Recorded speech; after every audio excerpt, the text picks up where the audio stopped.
Welcome to Gear Up's video on Schoolinks. I'm going to quickly show you here the student side. It's very similar to the parent side, but I want to give you a chance to see what your child sees, but also highlight a few sections that are different. So this is a demo student, Robin Harrington. When a student logs in, one of the first things they notice here in the middle is their assignments. These assignments are given out through advisory. They are given time and advisory to complete them. So you may wonder, why does Robin have so many overdue ones? I have that same question, but it's no need to panic. They can click on these and go do them. They don't have to do them advisory. They can go back, and many of them are very easy, very quick. So if there's not a lot of information showing up about your child, when you're looking, you might go back to this section and say, hey, and you can see this on your side, what are things they haven't done? And maybe if they go complete some of those, they'll start getting some of the data information that's going to be helpful. Then there's school events here in the middle. I definitely want to encourage students to check these out. They are college and career related events that we feel might be of interest or helpful to the student. Up here in the top right, you can message within the system. The good thing about this is you don't have to be logged into the system. I and your students get emails when someone has messaged through the system. And then there's some notification, and if you need help, they can click on this to get kind of technical help on how to navigate the site. Over here are some short videos about college and careers, not made by us, pulled for the system, but they're real short and generally pretty interesting. On this menu bar here, you as a parent, and I'm going to leave it for Sherry to show you most of them, but I want to touch upon the school one, which is one you do not have access to. They can see their test scores, which you do see in a different part. Course Planner is something we hope to roll out this semester, where students will actually select their courses through Schoolinks, and more importantly, do their course planning in high school through Schoolinks. It's not for sure yet, but our goal is to get that running this semester. Students can also request transcripts, which will be very important their senior year. They just come in here and request it. The school sees the request, approves it, and then it sends it off to the college all securely, so it happens quickly, seamlessly, and saves lots of time and postage. And then these are things I believe you see on the parent side. Activities are where they can look at their goals, their assessments, their learning. Game of life, Sherry's going to cover that. That's something they can do anytime on their own to just run different life scenarios of things they think they might want to do or lifestyles they want to live. Colleges is where they can do some college exploration. Careers are where they can do career explorations. There's this opportunities, which are jobs, but it's just pulling from Indeed, and I don't know that there's a way we can add to that, or if we can, if we will be, but that is there. Just so you know, even though these are general search things, the student is doing activities that help them refine that, and that data can be found here. So while they can just dive in and do a general search, when they click on those, it should show, oh yeah, you did this assessment and said, here's some career clusters that are of interest to you. Here's some that might be applicable. Here's some colleges that might fit your needs. So they can use those, and you can also. And then finances is where they can do some scholarship searching and matching, and also some general information about college financing, just understanding how it works, playing through some different scenarios of how much in loans, how much out of pocket, and whatnot. So lots of good stuff here. You can't really break the system that you or your student can play around with. Now I'll hand it over to Miss Sherry Stevens to cover the parent side of Schoolinks. This is Mrs. Stevens with East Valley High School's Gear Up program. I'm also a parent of 2 East Valley High School students and 1 middle schooler. So I have been through this exact process of claiming my students. Mr. Rovick has described to you how to get your claim code from your student or the school counselor. When you're ready to claim your student, you'll click on the web link in the email you're sent, and it will bring you to a page that looks similar to this screenshot. I have already claimed my students, but you will see a place to add your claim code, like this down at the bottom. And then, once you click on this verify claim code, you will be directed on the further steps you need to take to claim your student. If you have more than 1 student, you can claim each student with their unique claim code this same way. Upon entering the Schoolinks site, you'll be directed to log in, and you will then be taken to your main dashboard. You'll see a selection of random videos here as you scroll up, just like your student will see. At this point, they're all from specific colleges and professionals who've uploaded videos that answer specific questions highlighted. You can link yourself here to your high school or a college or your career that you are in currently or you've held previously, but you don't have to do this. Also, an option for you is once you link yourself to a specific college or profession, you can click on the link and it will take you to a page with lots of questions that you could make a video of yourself answering these questions and upload it to the site. But this, again, is just an optional activity.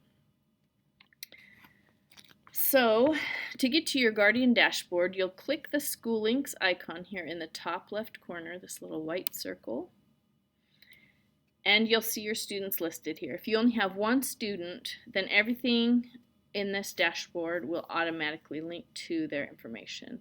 Right now it's linked to Andy, but if I want to see what Henry has to do, he's my senior, then I click on this and this is updated according to what he has to do.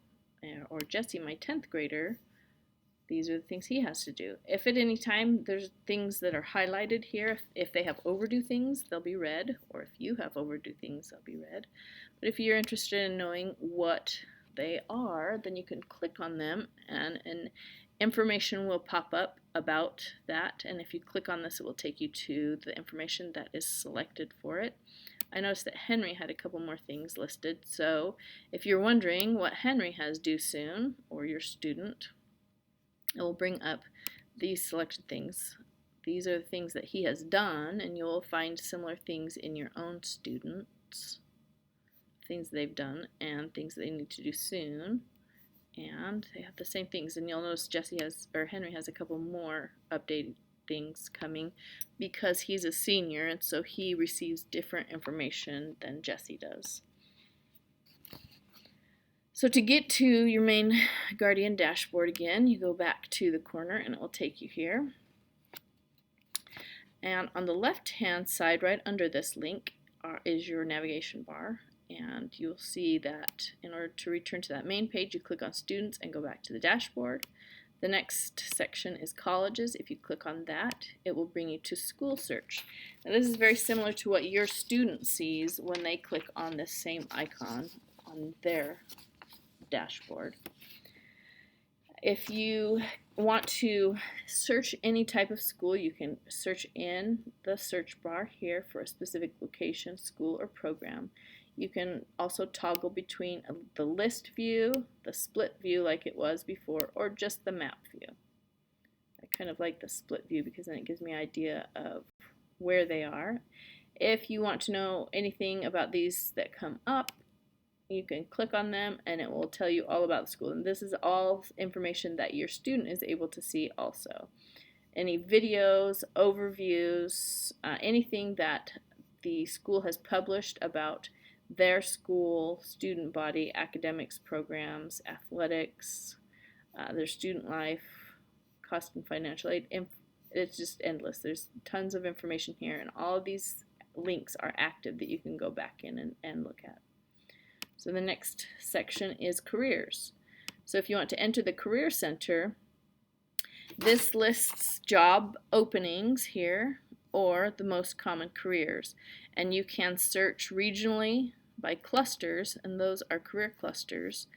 And you can see that all of these are also active. So if you have any desire to learn about those, you can click on individual careers and it will tell you all the information that your student can also see about those.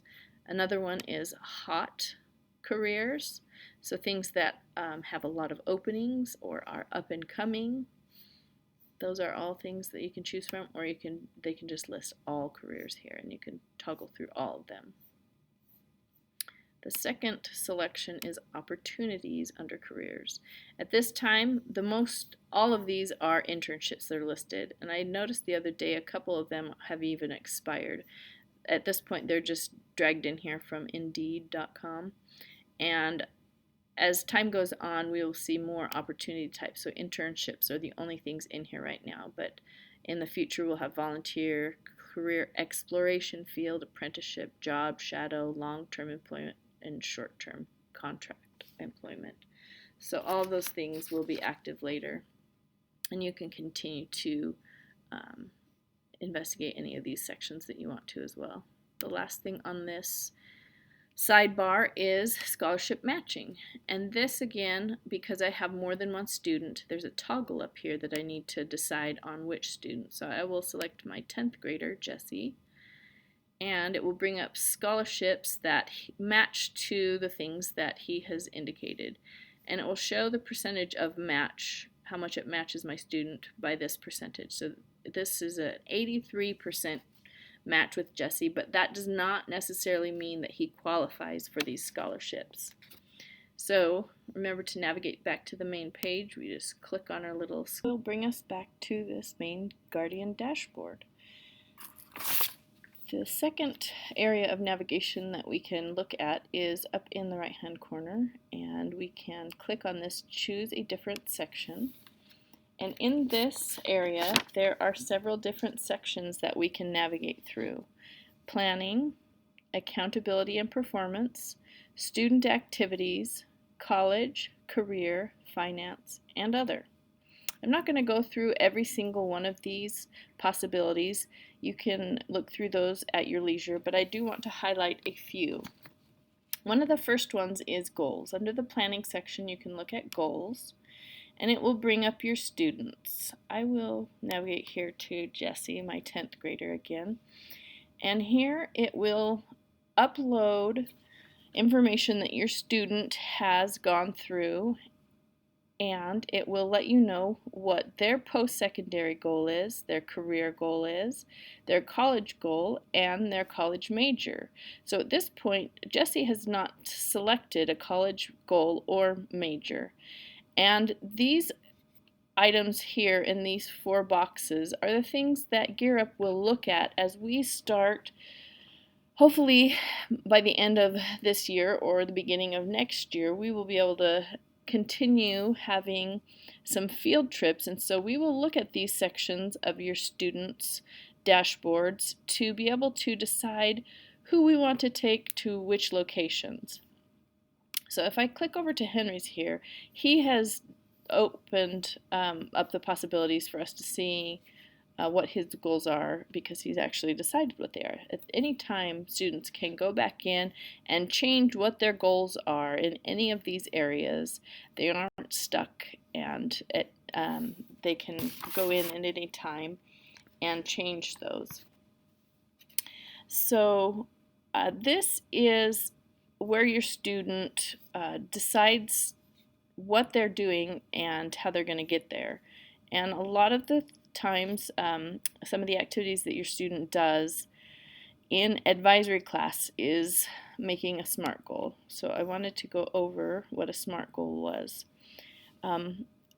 Setting goals is a great opportunity your student has to learn what it's like and what is necessary to set a goal. Just saying you're going to do something isn't necessarily going to make it happen.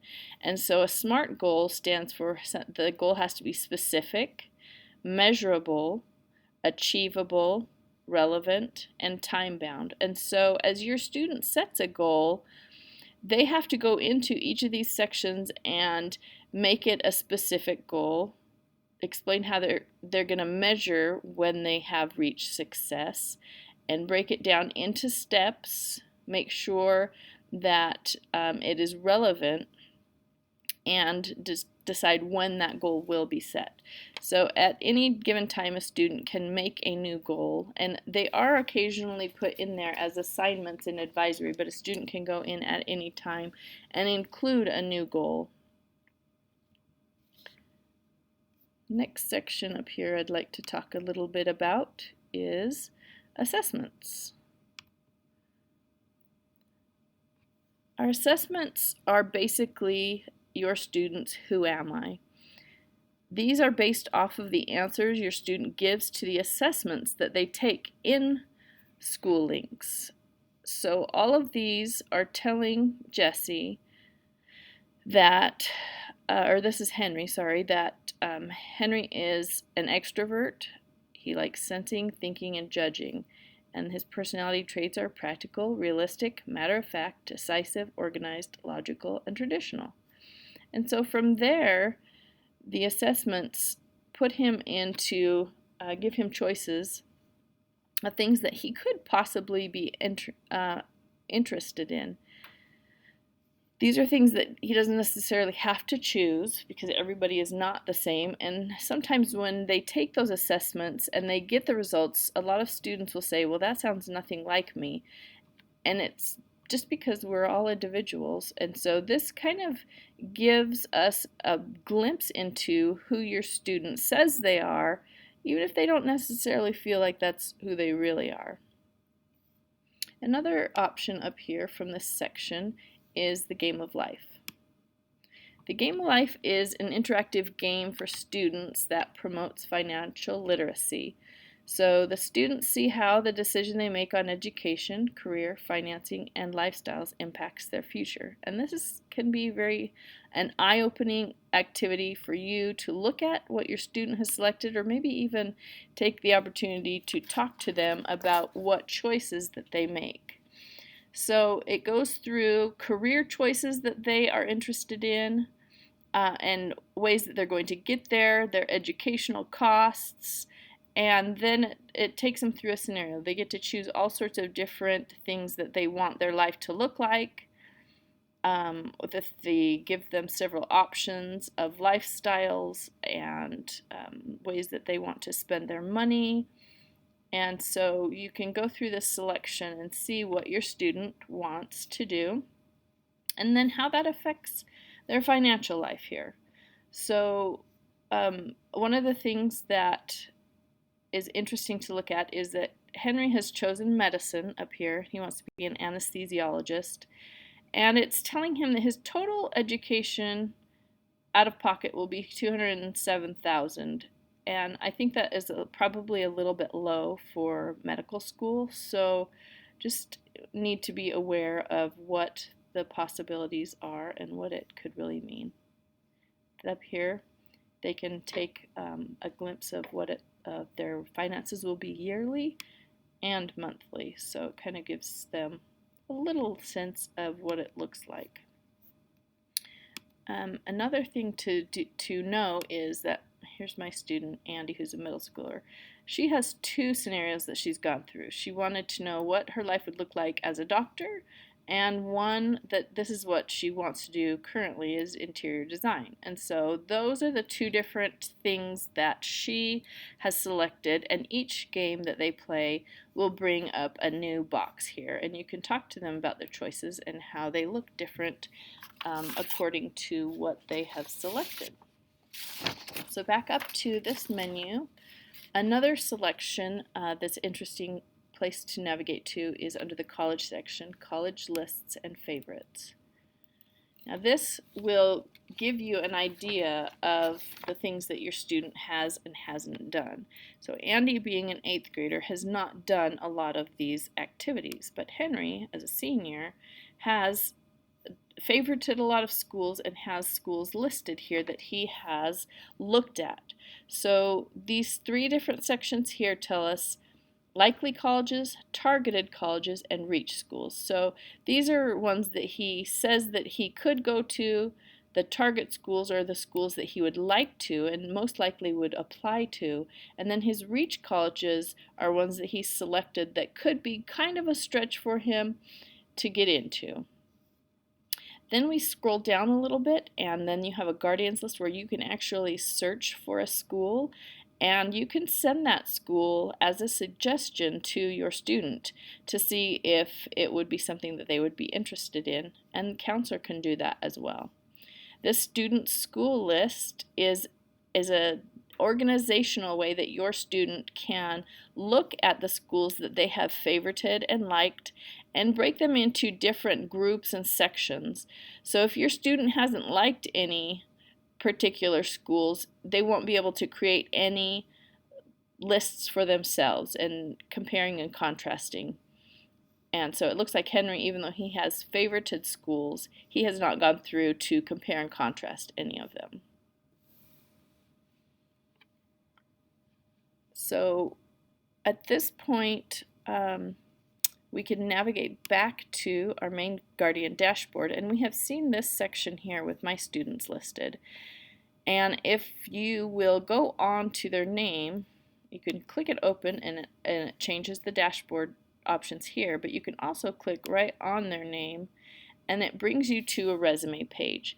So all of the information that your student adds in here, all the assessments they take and the goals that they make and set for their career, post-secondary goal, majors, that kind of thing, is all filtered in here. Any kind of opportunities that they list in here, any work experience, and you'll notice as I'm toggling through here along this bar there are 5 options and it will toggle through those, or I can go directly to one that I want to look at. So these are all options that my son Henry has listed in here as things that he's interested in and that he has experience in, and that what his future goals are. And then I can click on this resume and send a copy of this resume to a certain email address. And your student has the option also of generating a resume for themselves. We don't need to worry about clicking on any of these options and changing students' information. We can't change any of the information that they have selected for themselves. We are just here in a opportunity to have conversations with our students and see what they have selected. So we can't necessarily change any of their options. So at any time during your Schoolinks navigation, if you have a question that you can't find an answer to, down here in the bottom right hand corner is a chat box, and you can open that up. You can see I just had a conversation today actually about a question I had with Henry's college lists, and I wanted to be able to share the information with you, so I asked a specific question, and within probably less than a minute I had an answer, and they sent me options to look at if those would possibly answer my question, and if they didn't, I had an actual live chat with someone, so that was a very helpful tool. Up here on the green bar, you'll notice that there are a few icons as well. This is my profile picture that is generated from my Gmail account, which is what I used to log in, and so it just automatically drew that picture in. If you want to change that, you can. This is the message center, so if you click on this icon, it will take you to your message center, which is where all of the messages from your student will land if your student contacts you through this, or the counselors or their advisors, or any just bulk messages that come to anybody. This is where you will find all of these, and it does depend on which student. So Henry has different ones because he's a senior than Jesse does. Next over here is our notification center. It will open up this little box, and if I have any notifications from students, teachers, or anyone, it will show up in here. And then our little question circle will open up the little help center, and you can find lots of articles in here about navigation, account settings, any kind of questions that you might have. And if your questions aren't answered here, you can always come back to this little chat box in the corner. Our last option over here is the settings. So we can go in and change our account settings or fill out more information about who we are. We can do language translation, manage our affiliations with other groups, view on a mobile device, or log out. And one of the most interesting parts of this is the language translation. So you notice when I click on that, up here next to my profile picture, I get to select a language. So if I drop down, these are all the languages that the written portion of Schoolinks can be translated into. So say that my main language at home is Korean. I could click on that and everything will be translated into Korean. And that will make it much easier for me to read if English is my second language. And what a great option that is for our bilingual families. So I hope this has been informative and helped you to see the potential this tool has in helping us as parents navigate through our students' high school and beyond plan. You notice that there's not one section that lists what your high school students' high school and beyond plan is, but this is a great tool to help them explain to you and see all of the different options that they come to. And if you have any questions, feel free to reach out to Mr. Rovick or myself, or find out your answers in the help section.